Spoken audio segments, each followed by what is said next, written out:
ప్రణాళికలు చేస్తున్నాం అధ్యక్ష.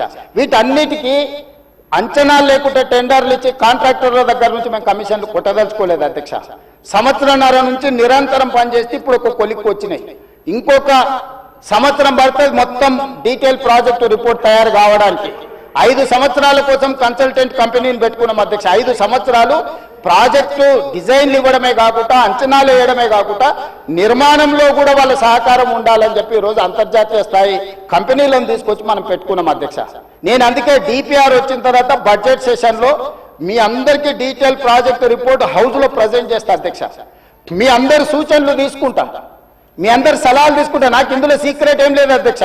ఒక గొప్ప మంచి ఉద్దేశంతో మూసీ నది ప్రక్షాళన చేయదలుచుకున్నాము. ఇది 4 నదుల అనుసంధానం అవుతుంది అధ్యక్ష.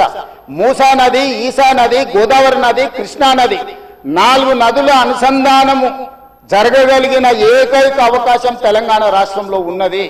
ఈ గొప్ప కార్యక్రమాన్ని చేసే అవకాశం దేవుడు నాకు ఇచ్చిండు. ఈ రోజు గాంధీ బాపు ఘాట్ ఏదైతుందో అక్కడ గాంధీ సరోవర్ కట్టదలుచుకున్నాం అధ్యక్ష. గాంధీ సరోవర్ నిర్మించాలంటే ప్రభుత్వానికి భూమి తక్కువ ఉంది, డిఫెన్స్ ల్యాండ్ ఉంది. 200 ఎకరాలు కేంద్ర ప్రభుత్వాన్ని అడిగినాం, నరేంద్ర మోడీ గారిని అడిగినాం, రాజ్నాథ్ సింగ్ గారిని అడిగినాం. రాజ్నాథ్ సింగ్ గారు పెద్ద మనసు చేసుకొని తాత్కాలికంగా ఇమ్మీడియట్గా ఒక 60 ఎకరాలు ఇస్తా, ఇంకొక 50 ఎకరాలు 100 ఎకరాల పైన ఇస్తా. గాంధీ సరోవర్, అక్కడ గాంధీ సరోవర్ దగ్గర ప్రపంచంలోనే ఎత్తైన మహాత్మా గాంధీ గారి విగ్రహాన్ని కట్టాలి. అక్కడ గాంధీ ఫిలాసఫీని ప్రపంచానికి చెప్పాలి. గొప్ప ఎడ్యుకేషనల్ ఇన్స్టిట్యూట్స్ అక్కడ పెట్టాలి.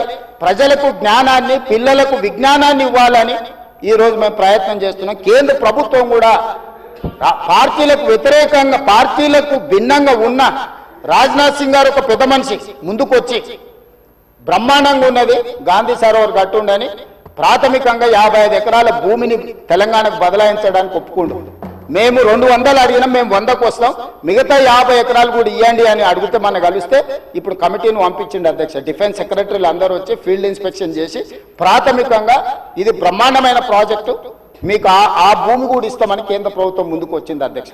మేము కేంద్ర ప్రభుత్వంతో సయోధ్య పెట్టుకుంటున్నది మీలాగా కేసుల నుంచి తప్పించుకోనికే కాదు అధ్యక్ష, తెలంగాణ రాష్ట్రాన్ని అభివృద్ధి చేయడం కోసం కేంద్ర ప్రభుత్వంతో ఈరోజు మేము చేస్తుంటే ఈరోజు మనోళ్ళు దానికి రకరకాల ఆలోచనలు జోడించి ఏ దోస్తే అది మాట్లాడుతున్నారు అధ్యక్ష.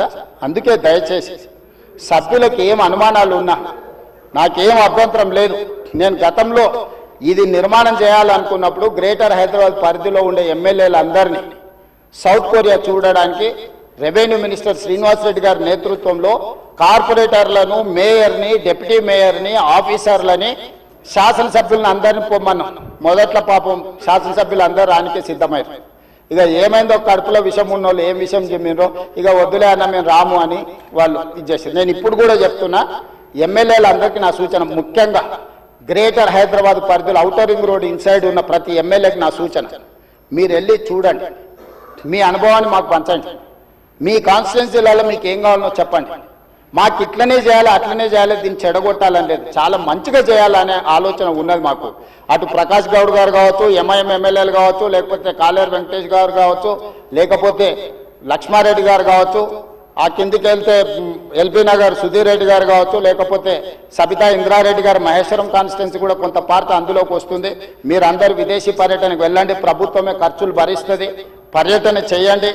ప్రపంచ స్థాయి మూసీ రివర్ డెవలప్మెంట్ ఫ్రంట్ను మనం అభివృద్ధి చేసుకుందాం, ప్రపంచంతో మనం పోటీ పడదాం.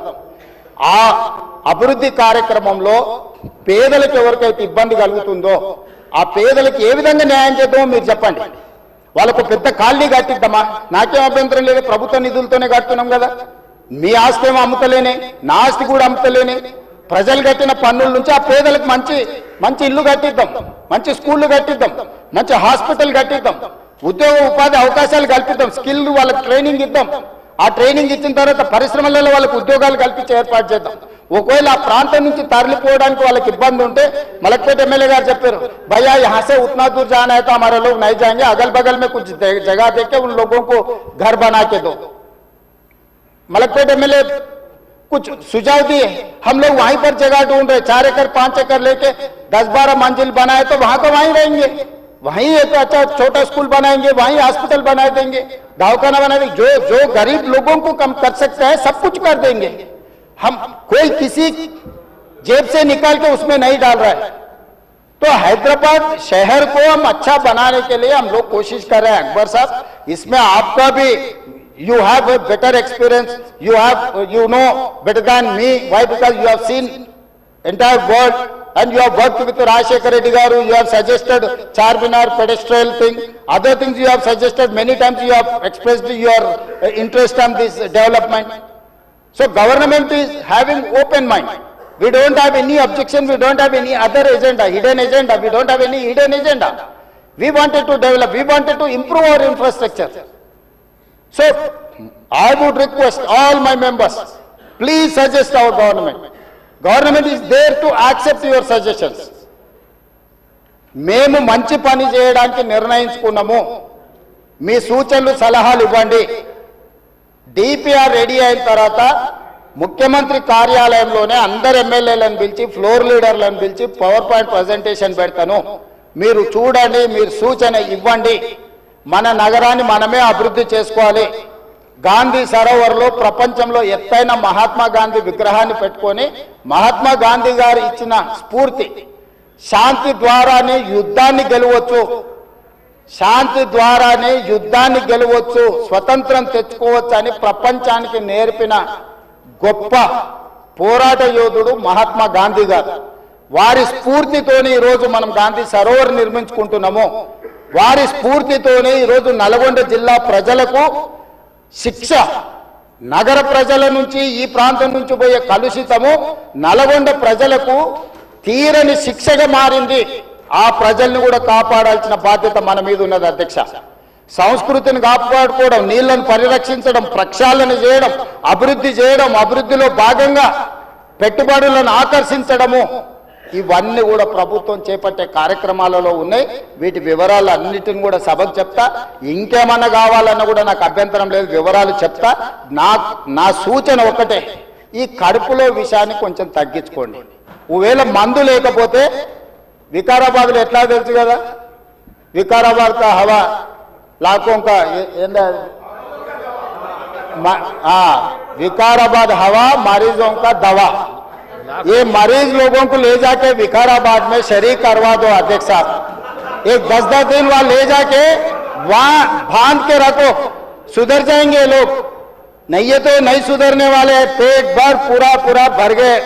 इसीलिए मैं आपको गुजारिश है, ये सबके तरफ से, ये लोगों को ले जाके विकाराबाद में भर्ती करवा दो अध्यक्ष. धन्यवाद.